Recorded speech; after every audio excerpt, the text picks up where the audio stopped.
Hello সবাইকে, আবারও একটা ছোট্ট মিনি ব্লগে তোমাদের সবাইকে ওয়েলকাম।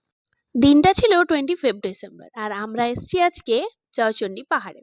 দেখো, এখানে ঘোরার সাথে সাথে একটা যথেষ্ট বড় একটা পর্যটন কেন্দ্র তো বটেই, তার সাথে সাথে কিন্তু আরো একটা জিনিস হয় এই শীতকালে, সেটা হচ্ছে ট্রেকিং। তোমরা দেখতেই পাচ্ছ এই যে সমস্ত স্টুডেন্টরা এরা কিন্তু ট্রেকিং করতে এসছে।